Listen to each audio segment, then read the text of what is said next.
معرفی کن. سلام، دکتر آذروندم. ایونت اول لیگ انفرادی وادکس. دسته 18-34 اسکیل.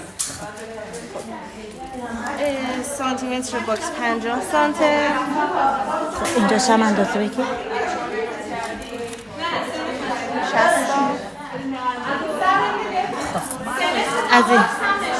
از اینجا نه از اینجا تا دیوار. برو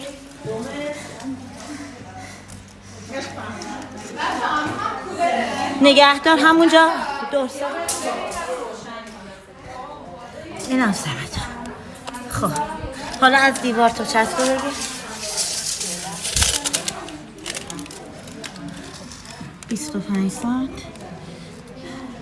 خب تا دیوار تا چسب دوم 139. فاصله این چسب هم بگیری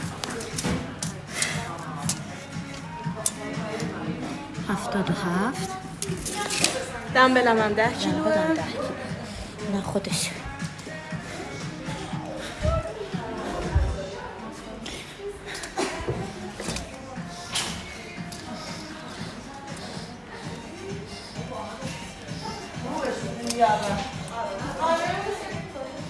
محسا جون من اینو چجوری بذارم؟ اوکیه باید بذارم این بالا. آره مرسی.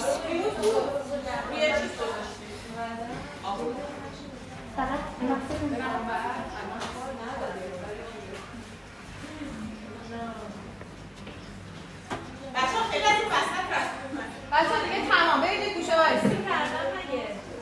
آره معرفی کرده. آره پشته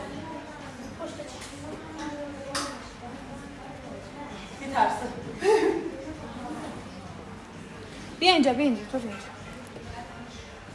البته تو اونجا وایسا. میخوام اونجا وایسا. بچه یه نفر بیا پشت دوربین اینجا. یه نفر کی میاد؟ لطفا بیا پشت دوربین اینجا.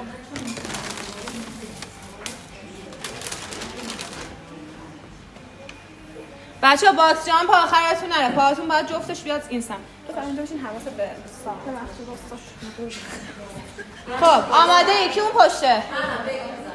گفتم 3 2 1 بزن. خب وایسا اسمتون رو صدا کردن میچرخید.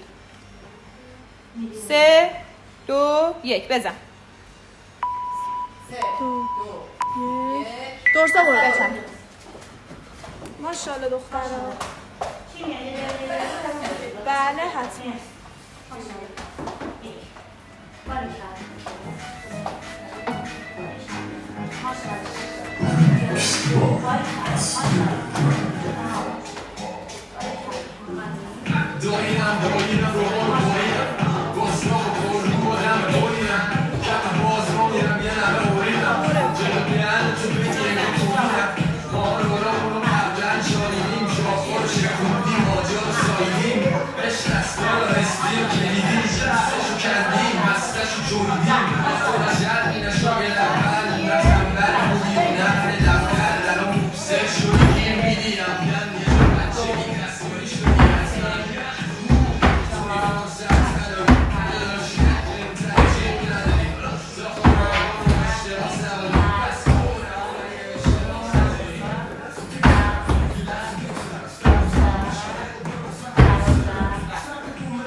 ماشاءالله.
باریکلا دختر درسا بخواب ماشاءالله.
ماشاءالله دورسا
آفرین دورسا بیا 20 ثانیه